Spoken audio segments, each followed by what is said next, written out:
อันมีพระบรมธาตุเจ้าโดยสุเทพและครูบาเจ้าศรีวิจัยนักบุญแห่งล้านนาไทยเป็นต้นเจิญมาปกปักรักษาพ่อแม่พี่น้องลูกหลานเหลนวงศาคณาญาติผู้รับฟังรายการทุกคนทุกท่านคือบุคคลมีความสุขกายสุขใจสุขกายนั้นคือปราศจากโรคภัยไข้เจ็บอันร้ายแรงสุขใจนั้นคือปราศจากความโลภความโกรธความหลงความอิจฉาริษยา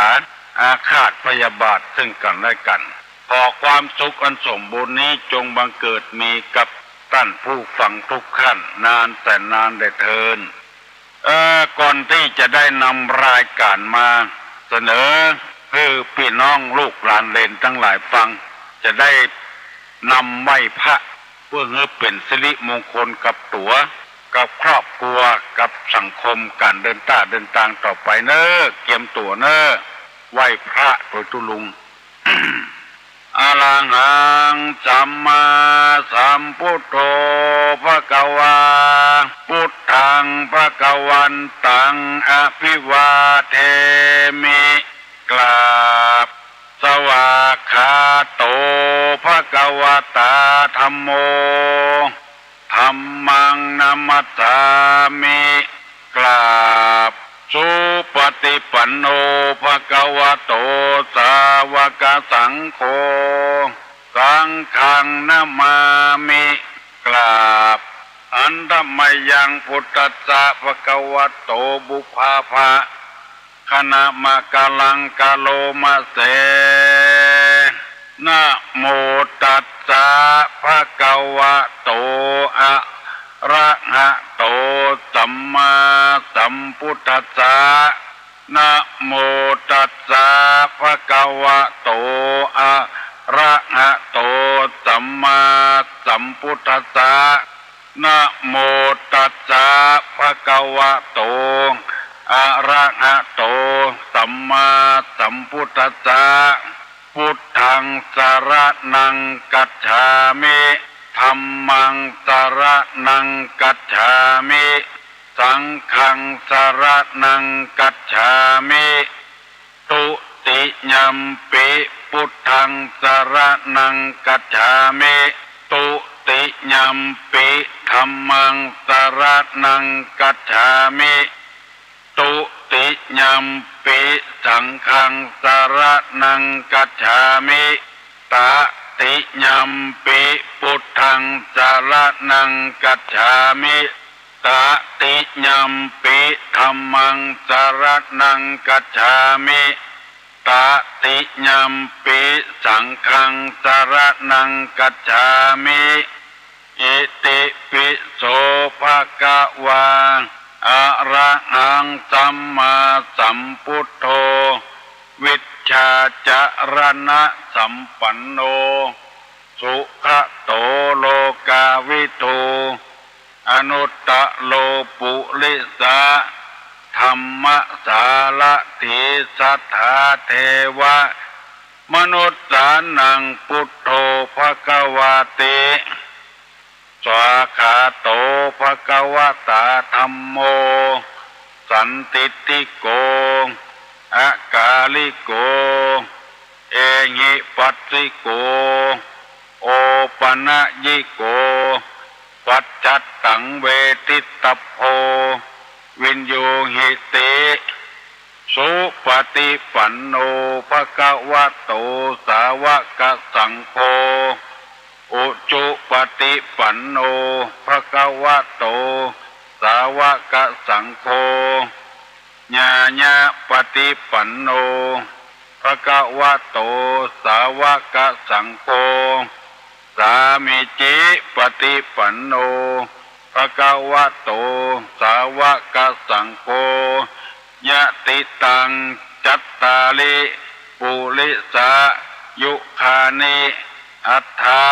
ปุริสาปุคลาเอสะภควโตสาวกสังโฆอาหุไนโยปาหุไนโย ทักขินายโยอัญจลิกาละนิโยอนุตตะลังปุญญเขตังโลกัสสาติกับหนึ่งกับสองกับสามวันนี้ตุลุงจะได้นำเอากรรมเก่านะ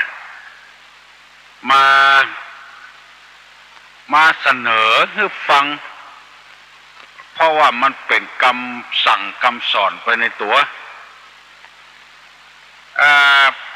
โบราณเปิ้นว่าของบ่กินหูเน่า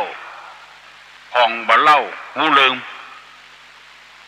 คือหมายความว่า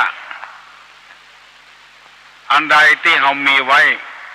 แล้วเราบ่กินบ่ใจมันหูเล่าหูเน่าหูลุกหูเสียไปเพราะฉะนั้นมีอันใดก็ใจอันนั้นไปก่อนอย่าฟังซื้ออันใหม่เด้อใจได้ก็ใจไปก่อนซ่อมได้ก็ซ่อมไปก่อนฟังใจฮ้อนเด้อบางทีเราอาจจะได้ของแปลงลำไปถ้าเราไปฟังซื้อถ้าเราพยายามอยู่หันไปเรื่อยๆเราจะได้ของที่มันถูกและของดีด้วยถ้าเราซื้อมาวันนี้โอ้วันพุธเพิ่นเสนอขายละบ่ได้สักคำแม้แถมอย่างหนึ่งพี่น้องกันมันไปหากันบ่อยๆถ้าบ่อยเข้ามันจึงลืมกันไปดังที่ รัฐบาลเปิ่นประกาศว่าวันติดขอให้เป็นวันครอบครัว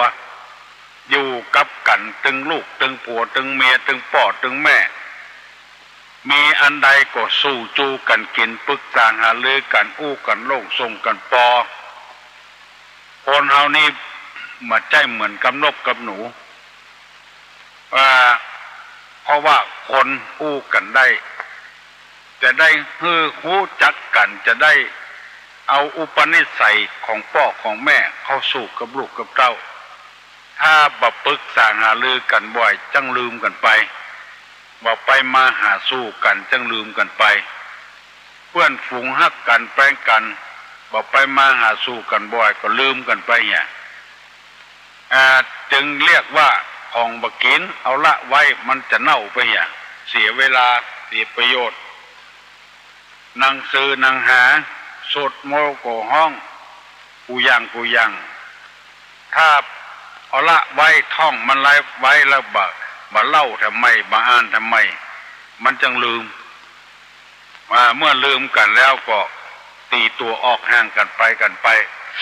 หมู่นี้เป็นต้นอันนี้เปิ้นฮ้องกันว่าบ่กินหูเน่าบ่เล่าหูลืมธรรมะคำสั่งคำสอนก็อย่างเดียวกันฟังไปอยู่เรื่อยๆมันจะเกิดความเข้าใจขึ้นเมื่อความเข้าใจเกิดขึ้นแล้วมันจะดีขึ้น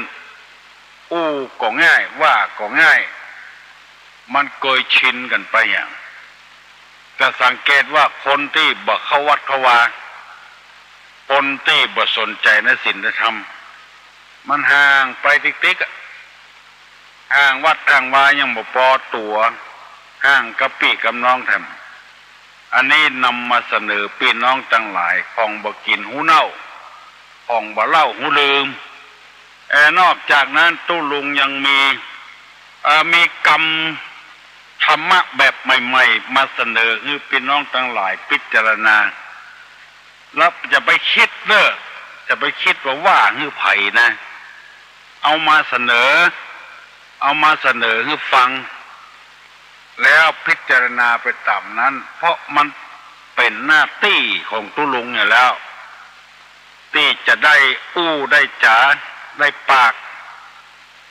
มันเป็นหน้าที่ของเราแล้วก็เสนอไปแล้วคนจำนวนนักที่ฟังแล้วยังบอกหรือต่อกันไปถามว่า6 โมงถึง 7 โมงฟังตู้ลุงฟังตู้ลุง FM 90.75ฟังเตอะมันจะประกาศธรรมะธรรมโมเป็นยังประกาศกันไปแถม ยังมีสถานีวิทยุแถม3 ที่ถ่ายทอดให้พี่น้องทั้งหลายฟังดังไปแผ่วสมุทรสาครปุ่นเมืองลี้ปุ่นเมืองเถินปุ่น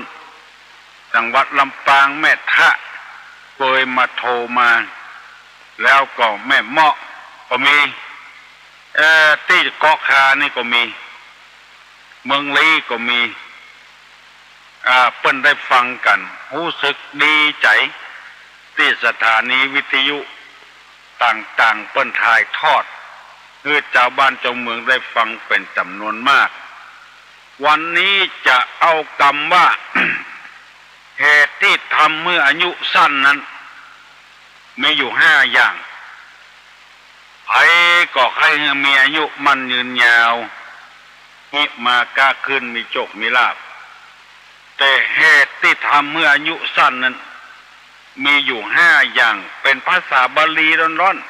ๆอนายุตสักกถาเนี่ย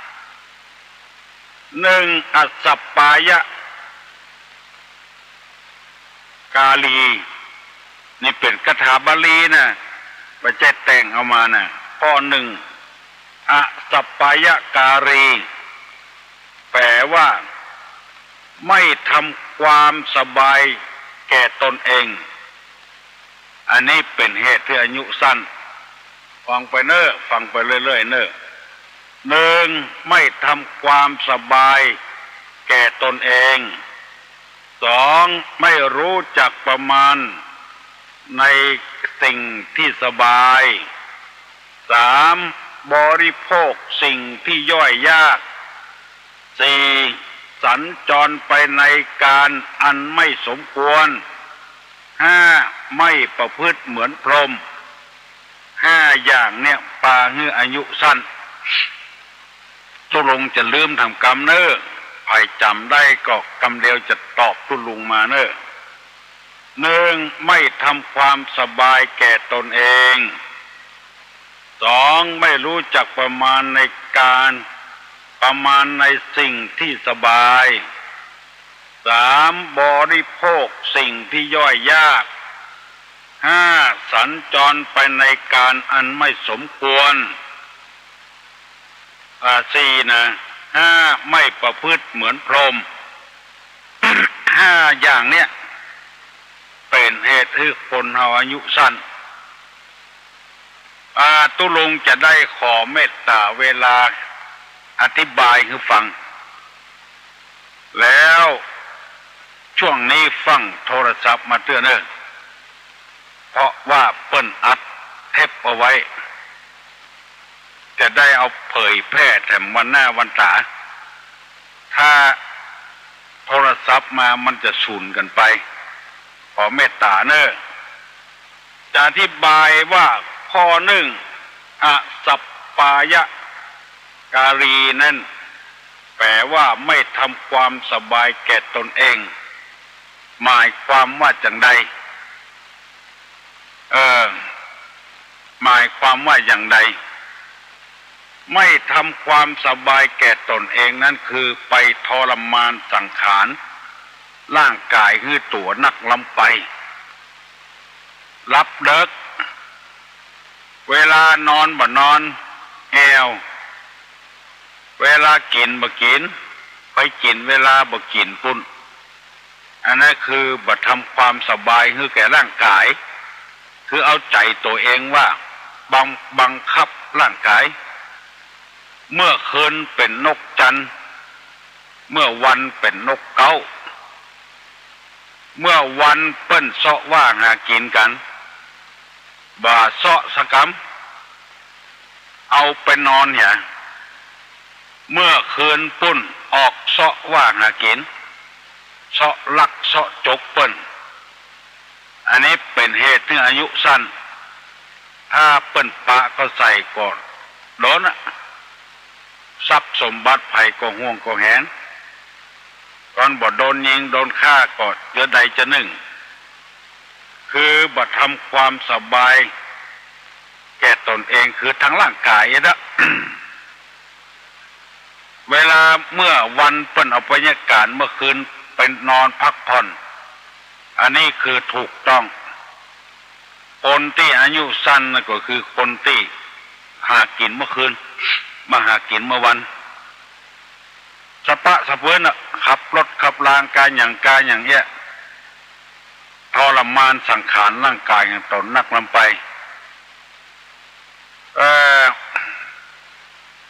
การที่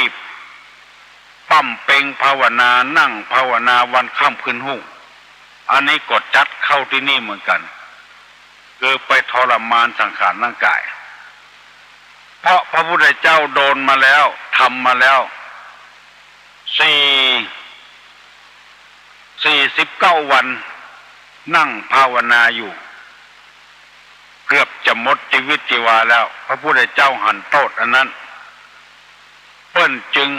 อย่าไปทรมานสังขารร่างกายที่เราหันเราเอ็กละอ่อนเมื่อค่ำเมื่อคืนเนี่ยเมื่อวานหายแซบเมื่อคืนนู่นรถเครื่องเหตุการณ์แอวขึ้นล่องอันเนี้ยถ้าไปโดนท่านโดนนี่ก็อายุสั้นอายุบ่ยืนอันนี้เป็นเหตุที่หนึ่งคือทรมานสังขารร่างกายลงไปในนี้เพิ่นบอกว่าไม่ทำความสบายให้แก่ตนเองพยายามฝืนธรรมชาติอันนี้เป็นข้อหนึ่งอธิบายไปแล้วข้อที่สองไม่รู้จักประมาณในสิ่งที่สบายบ่รู้จักประมาณในสิ่งที่สบายเสี่ยงต่อชีวิตขึ้นหน้าผาขึ้นต้นไม้ผาดผลโดดล่มโดดอย่างมูเนี่ยอันตรายบางทีอายุยังไม่ถึงกำหนดขี่รถเครื่องโวยเปิ้นเอาไว้ใจการใจงานเอามาแข่งกันเต็มถนนดังโบ้บ้าคนที่อยู่ใกล้ถนนก็ไม่ได้รับตัวเองก็ไม่ได้รับได้นอนบางทีก็ไปจนกันจนเสาไฟฟ้าพ่องหรือบ่อย่างอันก็ บ่ฮู้จักประมาณในสิ่งที่สบาย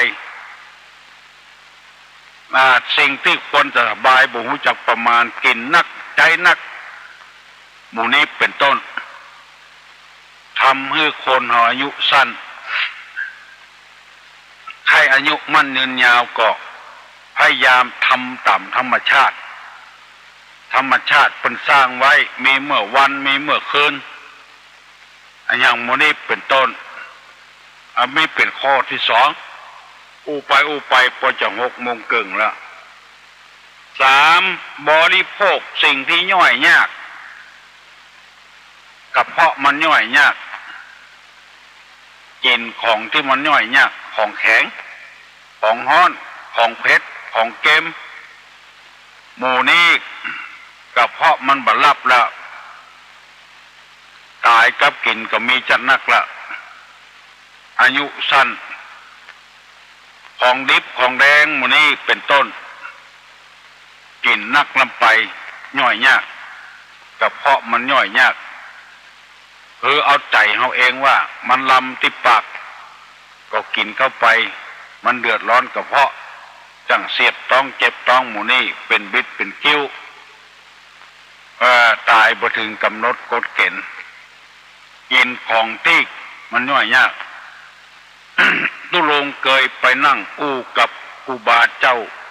ทองคำวัดสันประคอยเปิ้นว่าธรรมชาติมันเกิดมาอย่างใดเฮาบ่เนี่ยอย่างอันไปฝืนมันคนแต่ก่อนนี่อายุถึง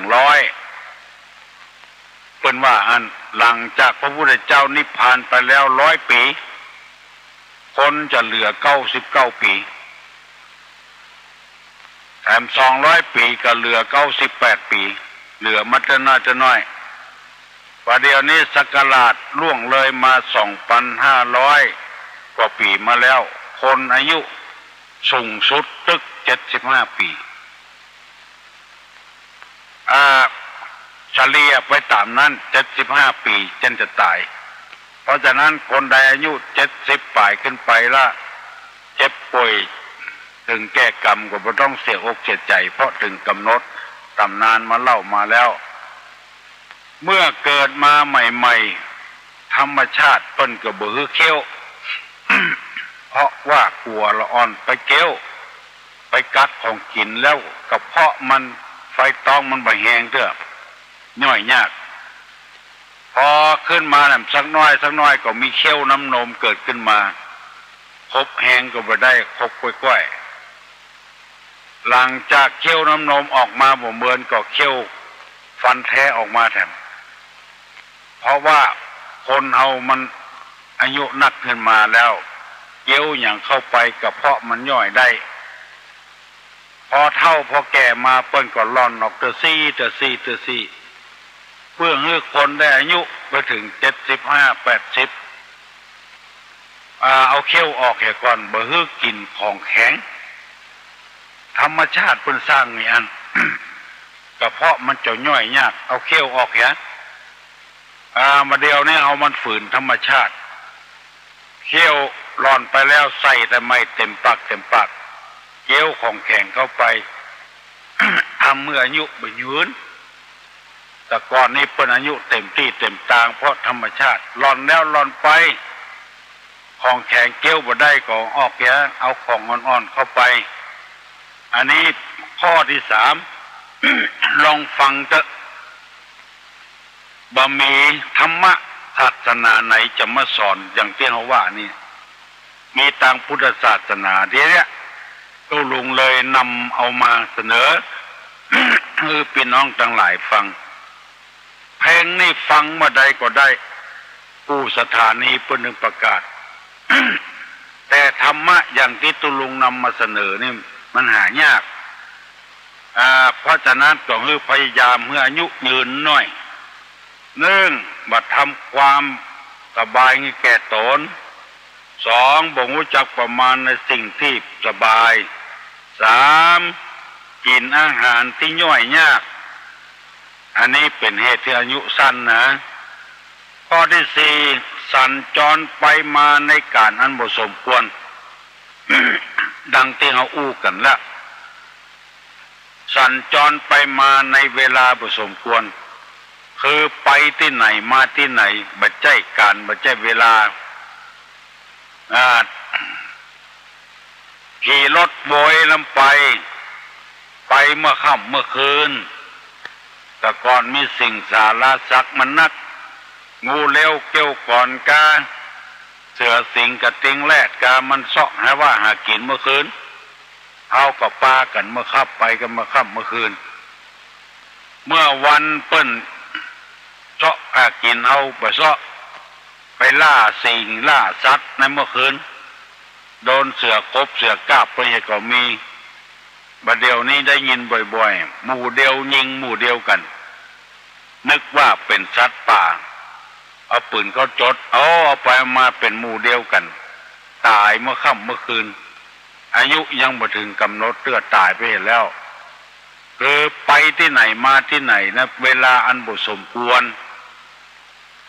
บางทีเข้าบ้านเขาจองเปิ้นเยอะๆบะแฮมบะไอ บะสัญญาณสักอย่างเจ้าของบ้านก็นึกว่าเป็นขโมยโจรโจรยิงไปใจดำไม่ป้องใจปืนป้องก็ตายเวลาอันบ่สมควรเมื่อวันบ่ไปมาค่ำเมื่อคืนอย่างหมู่นี้เป็นต้นไปก็บ่ใจเมินอย่างบ่เดียวสัก2-3 ทุ่ม4 ทุ่มเพื่อเข้าบ้านเขาจองมานอนหลับอันเนี้ยไปที่ไหนเมื่อค่ำเมื่อคืนเตื้อก็ออกบ้านไป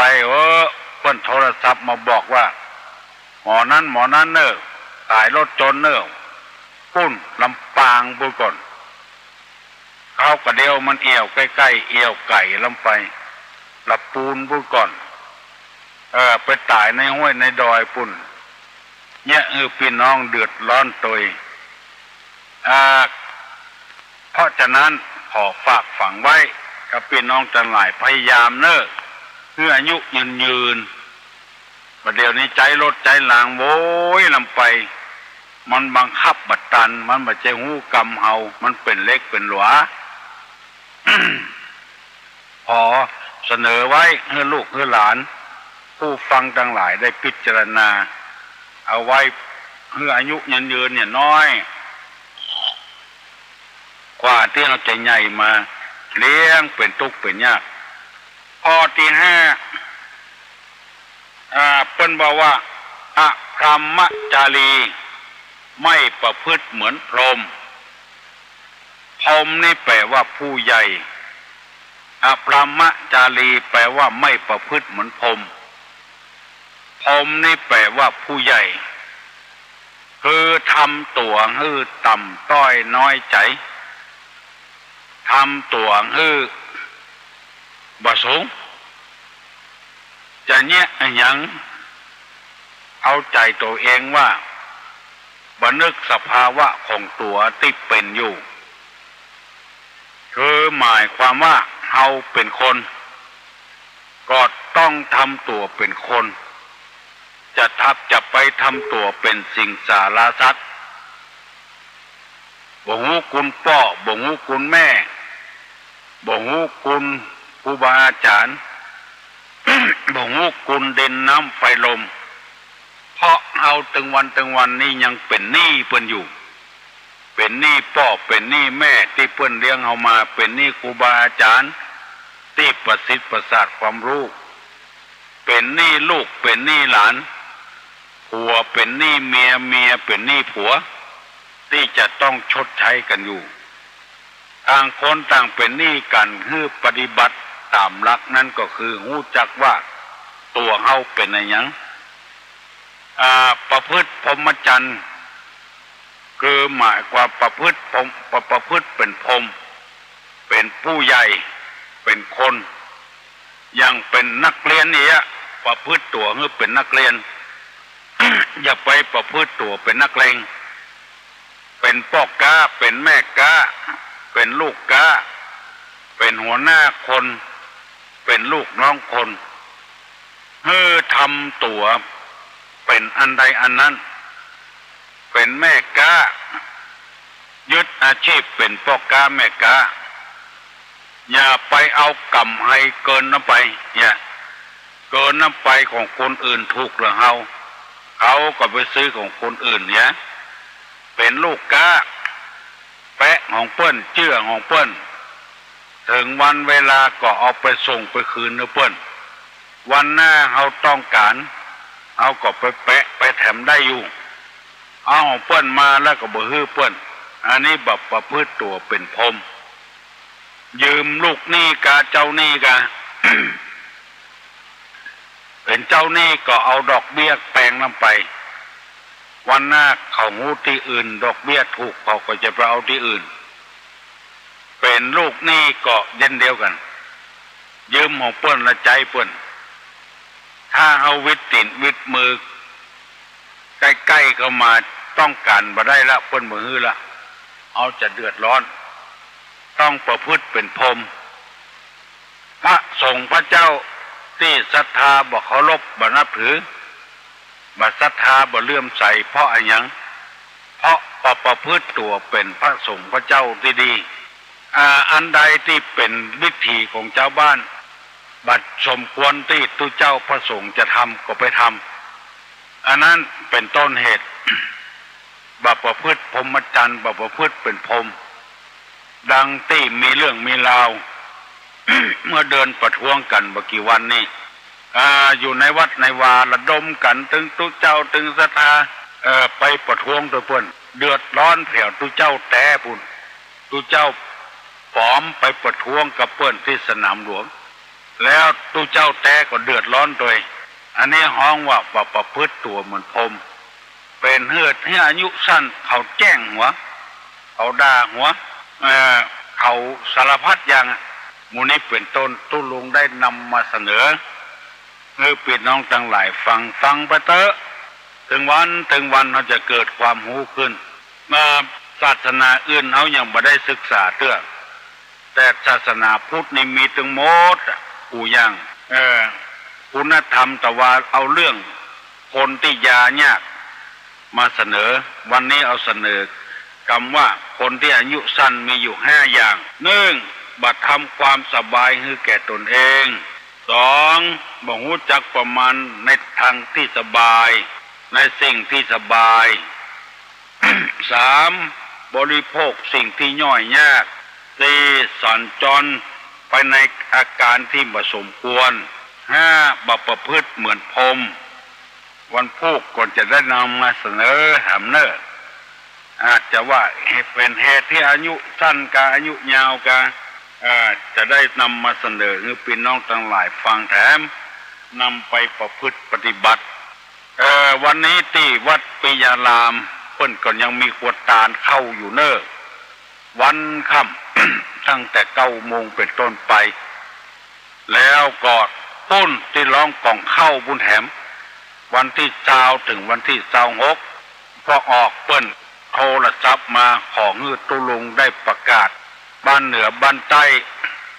ปากันไปห่วมกินห่วมตาลสำหรับวัดปิยารามนี่เปิ้นตัดลูกนิมิตโดยไผ่เกิดมายังบ่เคยไปติดทองกะ ชื่อบ่หินสีมาน้อยกะ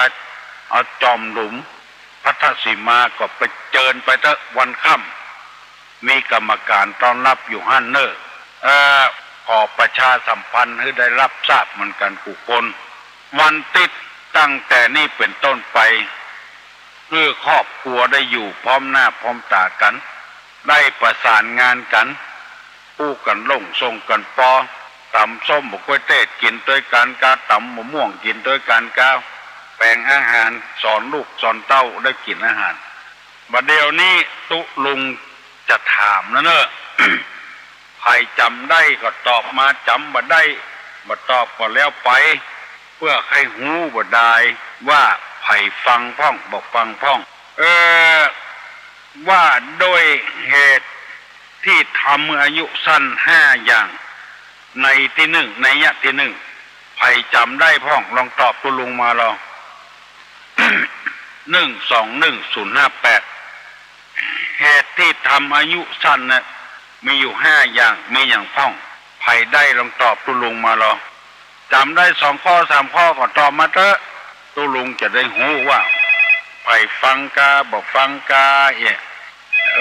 ตอบมาแล้วเฮ้ยฮัลโหลมันเย็นเนาะวันพุธไปตัดลูกนิมิตเนอะ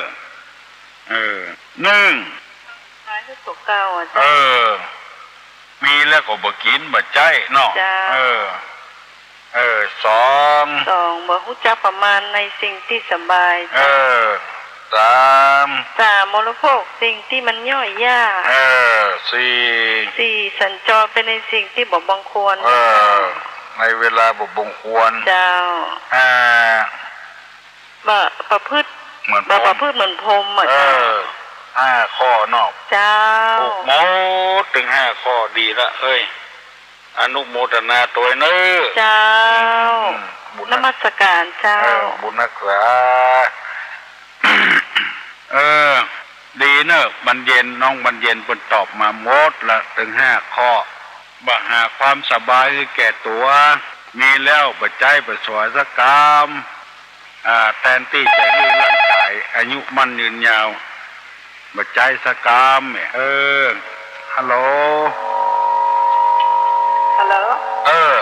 เจ้าไก่กะสังกับแปงเจ้าสังกับแปงลูกว่าหลานอังกะเจ้าแม่อยากจะตอบ5 ข้อตึงงดตะกี้นะเจ้า1มาทำความสบายให้กับตัวเอง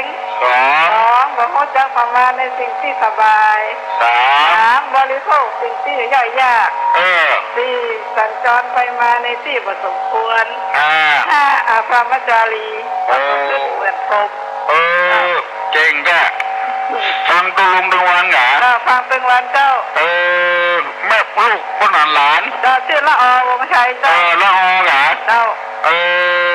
พี่ของดร.วิชัยเจ้าของดร.วิชัยสสเก้างูจักกะเจ้าน้ำดีดอบเนาะเจ้าแม่แล้วเจ้าคนละอเจ้าฟังตุลุงบ่อยอ่ะ ฟังเสมอนะเจ้ายินดีเนอะขอบคุณเจ้าสวัสดีเจ้าเก่งแต่ว่าเก่งอย่างพ่อบุญละอวงชัยเก่งอย่างพ่อวันเก่งมดในตระกูลนี้เป็นเจ้าของยาอนุโมทนาโดยเนอ5 ข้อตอบได้กันเหมือนกันประตกประเตียงต่อไปนี้ตุลุงจะถามเนอลุงจะถามว่าเมื่อเป็นละอ่อนนุ่งผ้าพอแก่ชราแก้ผ้าทงเทงอย่างเมื่อเป็นละอ่อนนุ่งผ้าพอแก่ชราแก้ผ้าทงเทงมาลงตรงเตงนะครับ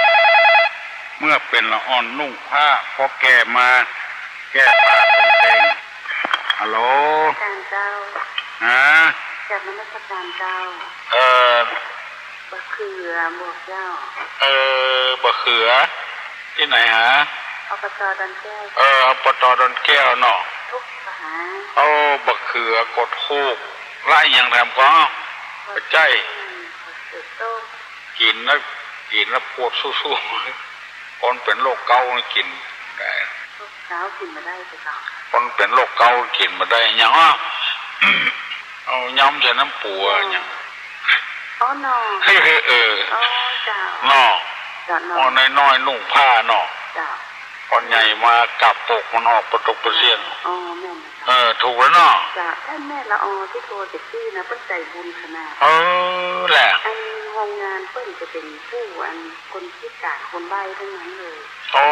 พิ่นให้โอกาสคนด้อยโอกาสเอาคนพิการไปเนี่ยการด้วยเจ้าท่านนักบุญแต่นักบุญแต่เนาะเจ้าพ่อเพิ่งกดถึงนักบุญหนูเพราะนั้นทาลานนะใจดีโดยใจดีโดยยากากับอย่างโนั้นลืมมือละจากนั้นราชการเจ้าใจเจริญพรเนอะเจ้าเอาอีแม่ลูกบ้านที่มาคอยหลวงดูเจ้าแหละเจ้าแล้วคนพูดจะเข้าไปกราบท่านนะเจ้าที่ไหนฮะวัดอ่ะเจ้าคอยก่อนเนอะมันไปได้ไม่ได้หมดนะคนบ้าค่ะท่านที่วัดโสอ่ะเจ้าเจ้าได้เกิดเลยพอเนอร์ฮัลโหลครับนมัสการครับคุณเจ้าคุณลุงครับรับลูกเจ้าได้กินผักทั้งปลายเนาะครับแม่นนะรับลูกขวาได้กินผักทั้งเก้าเนาะครับกินผักทั้งเก้าครับที่ไหนนี่ผมจะเรื่องกับเป้าครับมาอยู่เชียงใหม่ก็ครับมาอยู่เชียงใหม่ครับเพราะว่าเดี๋ยวโทรลูกยังกับเป้ามาผมยิ้มตัวรู้หลายวันแล้วก็ฟังมวนกับมีสาระแล้วก็มีความพูดด้วยนะครับยินดีเนอะยินดีครับแล้วก็เพิ่นว่านะครับที่เพิ่นบอกว่าตะกี้เนาะแล้วข้อ4เนาะข้อ4เพิ่นไปบ่ไปอีกเรื่องนึงก็คืนไปน่าจะรถเพิ่นมีไฟเขียวมาจอดฝ่าไฟแดงไปโดนสายอายุสั้นเนาะครับแต่ละชัดมาทำมาฟื้นเพิ่นก็ชอบกินของเพิ่นก็ต้องนี้เกินอย่างนี้ก็ฆ่ากันเนี้ยครับเนาะครับมันผมก็ให้ถามมันรู้สักข้อ2 ข้อนะครับถามมาแหละว่ายังตัวเจ้าเนาะครับเอาไปนิมนต์ไปบรรทบก็ดีเนาะเอาไปนิมนต์ก่อนเนาะครับสวยเขาก่อนแล้วบ้านก็ใครมีฐานะทางลำบากน้อยเนาะแล้วคนไปครับคนอย่างนี้เงินนั่นนะคนบ้านคนดีคนไปถ้าเขาก่อนเราไปทางพุ้นอย่างเงี้ยแล้วมันจะที่ศีลก็ครับพิษกะซกมโนหกกำแล้วนั่นหวังแต่เงินอย่างเดียวเนี่ยครับก็ยังบ้านคนทุกข์ก็คนเนาะครับคนรวยก็คนเนาะครับถ้าของเขาก่อนแล้วไปทางพุ้นเนี่ยมันผ่านหน้ามันเป็นคนชาติเดียวนะเสียน้ำจิตน้ำใจเขาเนาะมีกะมีบ่เลิกบ่เต๋อมีบ่ประเวียงบ่เป้าบ่มีจังเพก็มีครับผมก็ฟังในความรู้ตัวแล้วผมก็ถามว่าอย่างกะเอี้ยครับคนเฮาเนาะก็ยังจะรู้ว่าตะวาเนาะคนนึงตะวาเนาะเจ็บมันเพิ่นน้องเตี้ยผู้เจ็บแต่บ่ฮู้บอกว่าจะไปบีบโน่ลูกอีก เนี่ยนะครับแล้วก็ยังครับเพิ่นบอกว่าตั้งแต่ให้ลูกหลานตั้งแต่เจ็ดน้อยเนี่ยโอ้ยเนี่ยก็คนนอนนั่งยาเป็นร้อยเป็นพันเนาะตัวยังบักค้างนี่เจ็ดน้อยเนี่ยโอ้ยขึ้นหูเนี่ยตั้งแต่เพิ่งก็รำคาญเหมือนเราพยาบาลเนาะอย่างครับทุกวันเพิ่งกำลังลูกเจ็ดเต้าเขาแม่เนาะเขาผมจะลูกของเขาจะแม่ของเขาเนาะครับเขาต้องแบ่งใจใส่กันเนาะครับตัวเนาะน่าจะแบ่งใจนั่นคนเขาถ้ามีน้ำใจมีอย่างมีแบ่งใจใส่กันนี่มันโอ้ลำบากใจเนาะครับเอาใจคนใจตัวของพอมุนตากว้างพอทั้งไกลเนาะครับแม่นกะครับผมขอตะกี้ก่อนนะครับเจริญพรเนอะครับยินดีเนอะครับเจริญพรเจ้าขอไหว้ครับจะรู้แล้วแหละครับฟังมาเมื่อนะบอฟังมาได้หลายวันแล้วครับหลายวันแล้วเนาะครับตุลุงอย่าพยายามออกถึงวันเนอะครับมีแต่ละและมีความรู้ด้วยเนาะครับฟังไปเรื่อยๆเถอะผมชอบคณะนะครับครับขอบคุณครับครับเจริญพรอยู่ดีมีสุขอายุมั่นขวัญยืน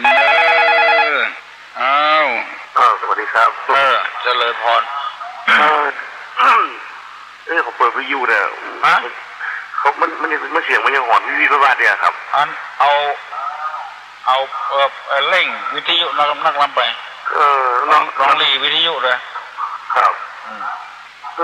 ได้ถึงเขารีเลยเนาะรู้ฟังกันได้จะรีเลยเนาะนั่นรีวิทยุตัวครับจริงเขารีแล้วเอาฟังทางโทรศัพท์ก็ได้นะครับเนาะแต่ได้ยินชัดเจนเลยหรอครับอย่างนี้ชัดเจนกันนี่ครับชัดเจนเลยครับถ้าฟังทางโทรศัพท์นี่ชัดเจนเลยครับตะกี้ม่วนหนึ่งงานนะทุลุงโอ้มาจากที่ไหนผมโทรมาจากไม่แจ่มครับโอ้ไม่แจ่มบุญครับม่วนเหรอม่วนดีครับก็เป็นที่ม่วนหนึ่งงานเนาะก็เป็นที่ม่วนหนึ่งงานในฟังรายการทุลุงไม่เจ้าเลยเนาะโอ้บอกยินดีเนอะคือกำลังใจเนี่ยเอาเลยเองเราอ่อนได้ฟังพวกเนี่ยเราปีเนี่ยเนาะตุ๊ดเราอ่อนจะได้ฟังด้วยสาวปีเนี่ยนะครับก็ดีเหมือนกันนะครับรายการเจ้าเนี่ยเอาเราได้ตื่นเจ้าโดยตำที่มีสาระโลมีประโยชน์เนาะครับที่เขาว่าตะกี้น่ะเป็นเหตุอายุสั้นน่ะเนาะเป็นเหตุอายุสั้นที่ว่าตะกี้นะจำได้ก่อครับเนาะกินอาหารย่อยยากอ่ะเนาะว่าใครมีในแพทย์พยาบาลพวกคนสอนกันแต่ในศาสนานี่คนสอนกันอย่างนั้น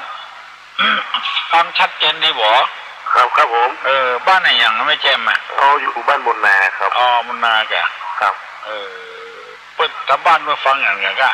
ก็ฟังอยู่ครับพวกคุณฟังอยู่ครับฟังเพราะต้องฟังเพราะว่าผมลุกมาไม่เจอเปิดวิทยุดังเปิดดังตื่นกันหมดแล้วเนาะครับเป็นกันหมดแล้วครับผมดังลำไปมาเจ้าเป็นอย่างลำคาญดังในบ้านดังครับมันของนอกบ้านเนาะในครอบครัวเขาเนาะครับนมัสการนะครับเจริญพรเนอะครับผมเจริญพรเกือบจะมาได้ยันถามปัญหาเนี้ยมาทำแล้วยินดีเนอะฮัลโหลครับผมนมัสการครับทุลุงผมแค่ถามว่าทุกเจ้าฉันเข้ามาแล้วนี่อยู่พิษถึงตัวครับพ้นตึงพิษของเปิ้นแล้วลูกพิษของเปิ้นแล้วมีการรับโภชนาเวครับผมมันเบาหน่อยอย่างงี้เถอะมันเป็นปาจิตตีพุ่นเปิ้นบอกว่าอย่างนี้นะความเลี้ยงชีวิตของเราเนื่องด้วยผู้อื่นเราควรทำตัวให้เขาเลี้ยงง่ายถ้าไปกินข้าวแรงแต่ตัวแถมมันจะทำให้ลำบากแก่ชาวบ้านชาวจองเพื่อเปิดเลี้ยงยากแล้วก็จะตกมโนหกกาขึ้นสวรรค์ครับเป็นเรื่องของเพื่อนเลยชาวบ้านเขาก็บอกถ้าเขาไปสนใจเพื่อนนะเป็นเรื่องของเพื่อนเลยคนได้กินกับคนนั้นเป็นบาปถ้าเขาไปสนใจแค่อันเขาก็เป็นบาปด้วยเขา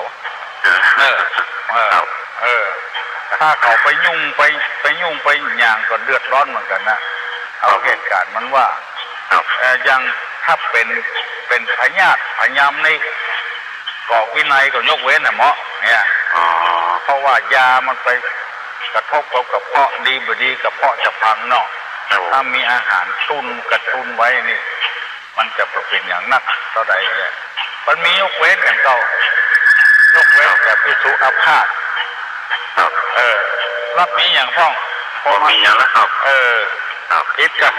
ครับนมัสการครับผมเจริญพรเจริญพรเนอะอันนี้ถามเรื่องทุเจ้ากินข้าวแรงมันตึงพิษอยู่หันแล้วเป็นเน้นก็พิษอยู่แล้วสินมันตึงมดกันมี10 ข้อของเน้นมีนาสนังคะพ่องทันตกรรมพ่องอย่างเงี้ยเบานักฮัลโหลเจริญพรการสาขาเจ้าโอ้นี่ไม่ออกเลยลำปางเจ้าโอ้บ้านอย่างไงบ้านสระใจเจ้าโอ้สระใจเจ้า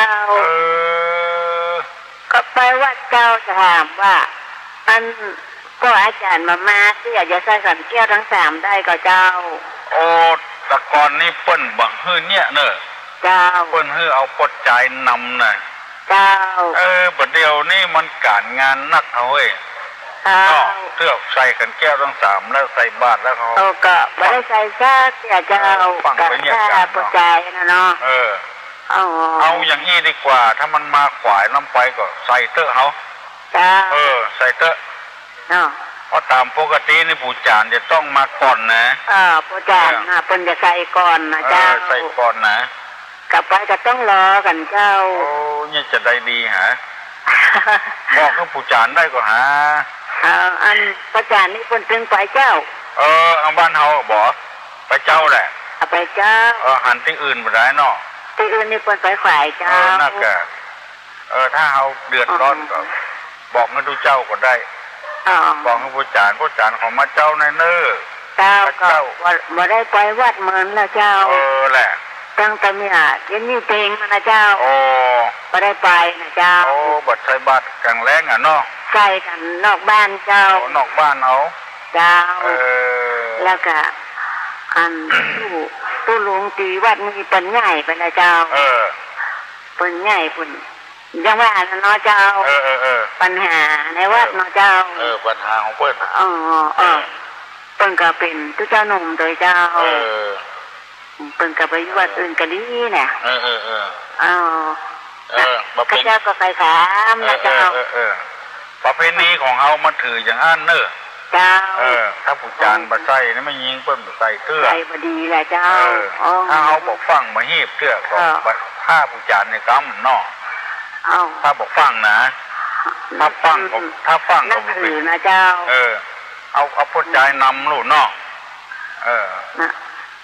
ไปว่าก็ไปขาดเนาะก็ใส่บาตรทุกวันนั้นออกบ้านดีอนุโมทนาตัวเนอเจ้ามีอย่างถามก็อันนี้ถามนี่ก็เรื่องเนี่ยเนาะเรื่องมัสยิดรามอย่างนี้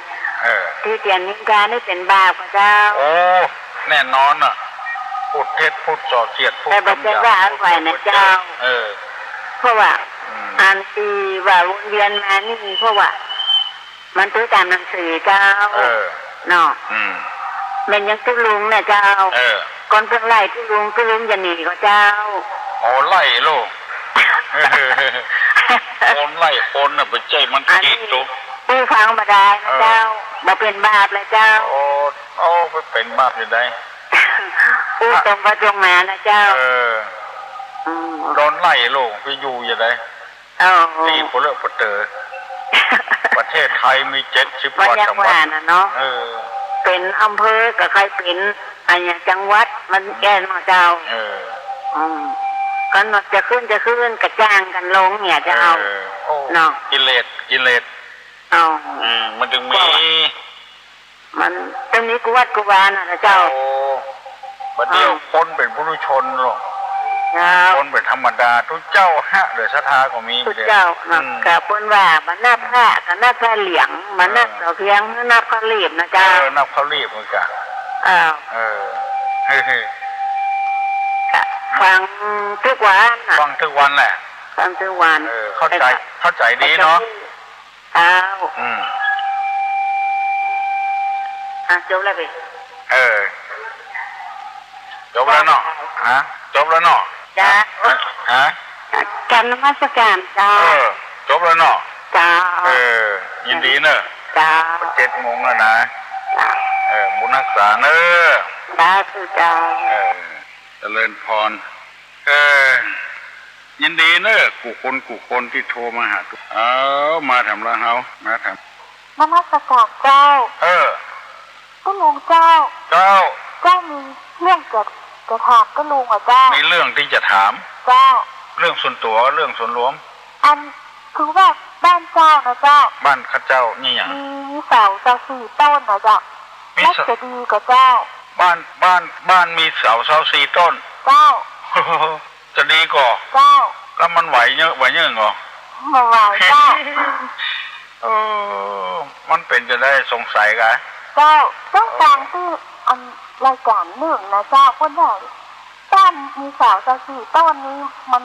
ปฏิไฟจะไหม้หรือเปล่าเจ้าโอ้ไปกัว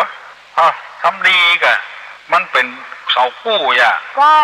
มันบ่ได้ห้างได้ไหม้อย่างบ่ได้เป็นอย่างหรอกเจ้าไม่เป็นกู้เป็นกิมแบบนั้นน่ะไปฟังคำไผ่เนอะเจ้าไปฟังคำไผ่อันถ้า4 ต้นมาได้มาดีเจ้าเสา4 ต้นก่อนเกินไปเสาแล้วลูกเจ้าบ่เป็นอย่างไปฟังคำไผ่เนอะเจ้าระวังไว้กะจะไปให้มันไหม้กะเจ้าตกใจแหละเจ้าได้ยินป้นอุ่นที่เฮากับบ่สบายใจเนาะไปฟังคำเขานะคนเฮาเนี่ยมันที่ว่าสื่อเนี่ยรัฐบาลเพิ่งผิดหัวกันกับสื่อถึงวันเนี่ยเนาะฟังคนก่อนคนที่ว่านั้นเป็นไผถ้าว่าเป็นคนที่มีไผเคารพนับถือมันอย่าไปฟังกับมันว่าไปเลยถ้าเป็นพระสงฆ์พระเจ้ามีชื่อมีเสียงกันอย่างกาว่านี่ก็มันก็น่าเชื่อพ่องมันน่าเชื่อมองอันเรื่องเฮือนนี่บ่สำคัญนะบ่สำคัญอยู่ไปได้เนอะให้มันก็โล่งใจแล้วเจ้าก็โล่งใจแล้วเจ้าเรื่องเสาโล่งใจสบายใจแล้วโล่งใจโล่งใจสบายใจที่ไหนก็นี่ถามมานี่สัมปตองเจ้าสัมปตองพูดเจ้าพระเจ้าไผ่เนอะอยู่เด้อเฮือนเฮาหอเฮาเฮือนเฮาขอบพระคุณเจ้าเจริญพรเนอะเจ้าเจริญพรคนเฮานี่มีความทุกข์มาเต้ากันได้อย่างใดอย่างหนึ่งพี่น้องข้องป่ายทั้งหลายที่ฟังรายการนี้นะอันใดควรว่าอันใดบ่ดีควรว่าจะไปว่าคือกันเพราะว่าตุลุงนี่ได้รับปัญหานักนะเมื่อลูกเกิดมาเป็นลูกวันเสาร์วันอังคารเนี่ยแปรพ่อแปรแม่เอาไปตาเนี่ยเนื้อไปอย่างไงเนื้อลูกของเฮาลูกขอจะไปเชื่อกันนักเชื่อก็จังลูกจังเต้ามีละอ่อนคนอายุสัก17-18ให้มาที่วัดมาอู้กำเดียวก็ให้ฟาดถามให้อย่างเตี้ยพุ่นบ่ชอบแม่กับอาม่าก็บ่ชอบเตี้ยก็บ่ชอบเพราะว่าน้องเกิดวันเสาร์ที่ลูกคนอื่นเนี่ยฮักอู้อย่างอู้ม่วนอู้หวานบัดตัดน้องในอู้เด็กเขาใส่แพ้เขาใส่ให้หนีจากพ่อจากแม่เนี่ยบ่ฮู้จักคุณของพ่อของแม่ไปเห็นแล้วเพราะคนทั้งนอกนะไปว่าเฮือเปิ้นไปใส่ลายป้ายสีไปว่าอย่างเฮือเปิ้นนักเข้าคนเขาก็เลยใจบ่ดีไปคนเขานี่บ่จะเล็กจะข่างหรอกจะไปว่าคือกันกรรมอันใดในศาสนาเพิ่นว่าควรในของที่ควรอย่าไปควรในของที่ไม่ควรควรในของที่ควรเขาจะว่าอย่างในสิ่งที่สมควรว่าอย่างอันที่บ่สมควรจะไปว่าก็จะไปว่าคือเปิ้นให้ควรในของที่ควรอย่าไปควรในของที่ไม่ควรเพิ่นว่ากันอย่างเงี้ยพี่น้อง10 สาวชาวบ้านคนมันเต้าอยู่นั่นแล้วไปด่ามันซ้ำมันตาบอดตาลมบ้าปกก้อยอย่างเงี้ยมันก็ตุกอกตุกใจมันละอ่อนมันเต้าแล้วเหลววกเลยว่าพ่อแม่ว่าติหนูเต้หนูไปปดพุละเดี๋ยวก็หัวแคกละคนเขานี่มันเป็นคนอย่างมันบ่มีไปสั่งไปสอนถ้าได้ห้ำได้เฮียนไอ้อย่างต่างๆพ้องได้ฟังพ้องคนอู้เหนืออู้ใต้ก็จะมีความรู้ความเข้าใจอันใดควรดีว่าอันใดบ่ดีควรดีว่าขอให้พี่น้องทั้งหลายมีความสุขความสบายตลอดวันตลอดคืนตลอดปีแล้วก็จะขอปั่นป้อนให้มีโชคมีลาภผู้คนเนยกมือไหว้เนสปีติโยวัจจันตุสัพพะโรโควินัสสตุมาเตภวะตนตรายโยสุขีติคายุโขภวะอภิวาทนาสีริสันนิจังวุธาปจายิโนจัตตาโลธรรมาวัฏันติอายุวันโนสุขังพลัง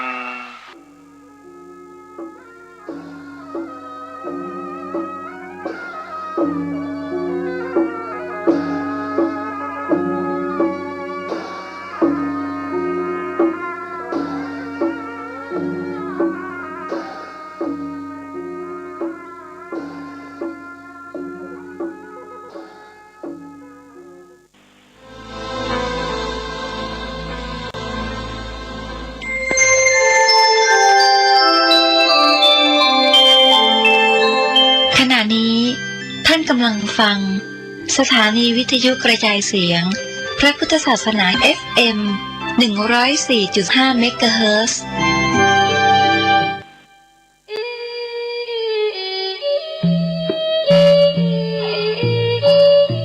ขอเชิญพุทธศาสนิกชนร่วมพิธีวางศิลาฤกษ์สร้างศาลาการประเรียนทุ่งเศรษฐีและวางศิลาฤกษ์ณสถานปฏิบัติธรรมทุ่งเศรษฐีกำหนดการวันที่ 6 ถึงวันที่ 7 พฤษภาคม 2565 เริ่มเตรียมสถานที่วันที่ 8 พฤษภาคม 2565 วันขึ้น8ค่ำเดือน 8 เหนือเวลา 8 นาฬิกาถึง 12 นาฬิกาญาติโยมบูชาแผ่นดวงฤกษ์ทำบุญตามอัธยาศัยเวลา 13 นาฬิกา 30 นาทีพระสงฆ์เจริญพระพุทธมนต์เวลา 14 นาฬิกา 39 นาทีเริ่มประกอบพิธีวางศิลาฤกษ์สร้างศาลาการประเรียนจึงขอเชิญชวนผู้ใจบุญทุกท่านร่วมพิธีวางศิลาฤกษ์สร้างศาลาการประเรียนทุ่งเศรษฐีบ้านสันต่อตำบลบ้านโป่งอำเภอเวียงป่าเป้าจังหวัดเชียงรายนำโดยพระครูอภิวัตวิกรมพระอาจารย์บรรยงอภิวัฒโนพร้อมเจ้าภาพและศรัทธาบ้านสันต่อท่านที่ต้องการร่วมเป็นเจ้าภาพโรงทานอาหารน้ำดื่มติดต่อพ่อหลวงประดิษฐ์สาคำ062-478-0776